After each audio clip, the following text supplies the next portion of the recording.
Crowder, the executive director and the founder of Streetworks. And of course, Mr. Crowder, before we had our first commercial break, we promised that we'd give you an opportunity to talk specifically about the kind of financial aid that you need in order to continue doing what you're doing. I think you've already indicated that while you might have a budget that is almost $250,000, that you could very easily use twice as much money. Why do you believe that the financial resources that ought to come within your community are not necessarily coming to you? Well, it's hard to say, Dr. Haney. I think that people feel that they just give and give and give. Again, as I mentioned earlier with the other natural disasters, people have given out. But what I want to say is that I think because HIV and AIDS is affecting African Americans at a disproportionate rate, and I think that this is a community problem, therefore it requires a community response. Solution. Yes, and that has to come from the minority community. Now, I know that a lot of the minority community say, well, we don't have it to give. Well, everybody got something. And we're saying, if you take, say you take some of the more larger churches, if we could appeal to those congregations, or maybe on the 5th Sunday, take up a collection for the agency. I think we have to get past us thinking that somebody else gonna always take care of us. It is time for us to start taking care of ourselves.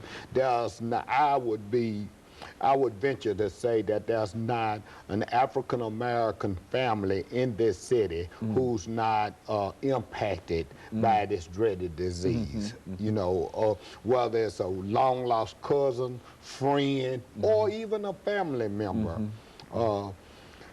HIV is a disease, and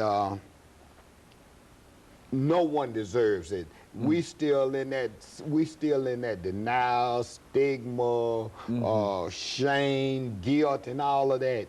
No one deserves HIV.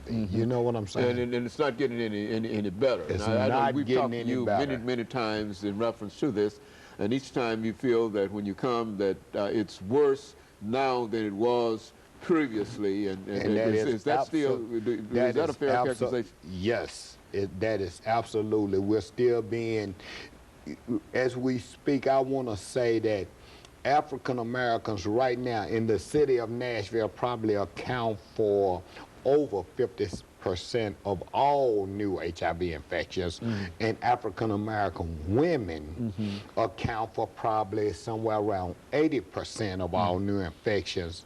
Now, is it, Mr. Crowder, is it that people don't believe these statistics, or is it that people don't care, or is it the sort of, I think you mentioned one time about putting your head in the sand, but you have your backside up in the air? Is it the head in the sand kind of attitude that people have? Dr. Haney, I think there's a lot of variables that lend to that. TV, I mean the media, everything we see on television these days has some kind of sexual connotation to it. All of the videos, these young people, that's all they see in the videos. And then we wasn't dealt a fair hand in the beginning of the epidemic. People still seem to think that HIV is a gay man's disease. They still think that HIV is a drug user's disease, but in fact, HIV is a sexually transmitted disease, and it's mostly being transmitted heterosexually. And so, and people are only human, and as humans, they're gonna do what humans do. And so the name of the virus is human immunodeficiency virus, and that being said, if you're human, you have some degree of risk.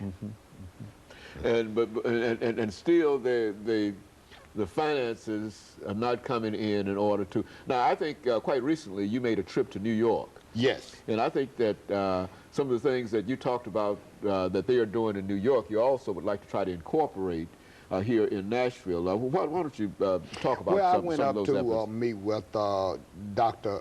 Reverend Charles King, who's the president of Housing Works, who run a very comprehensive program all around housing in New York. Their main thing is they have a very low threshold for housing in New York.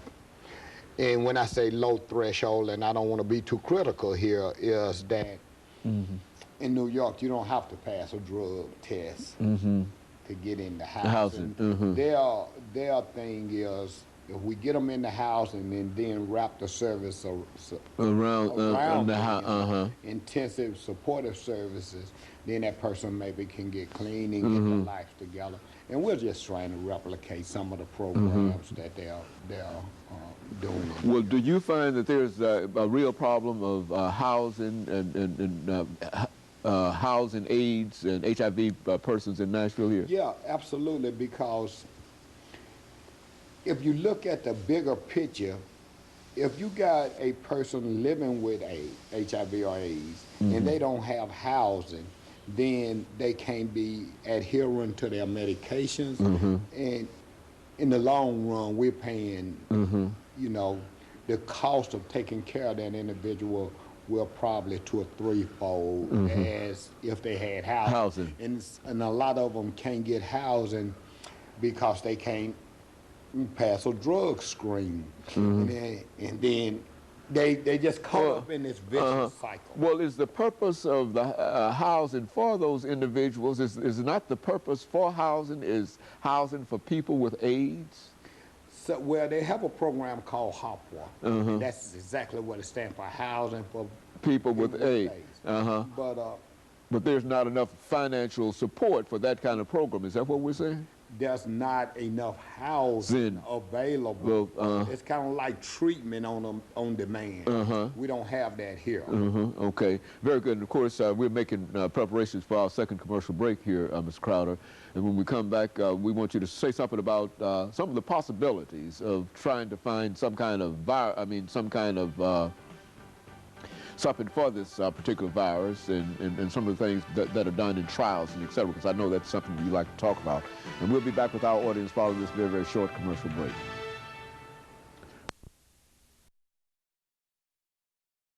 The topic is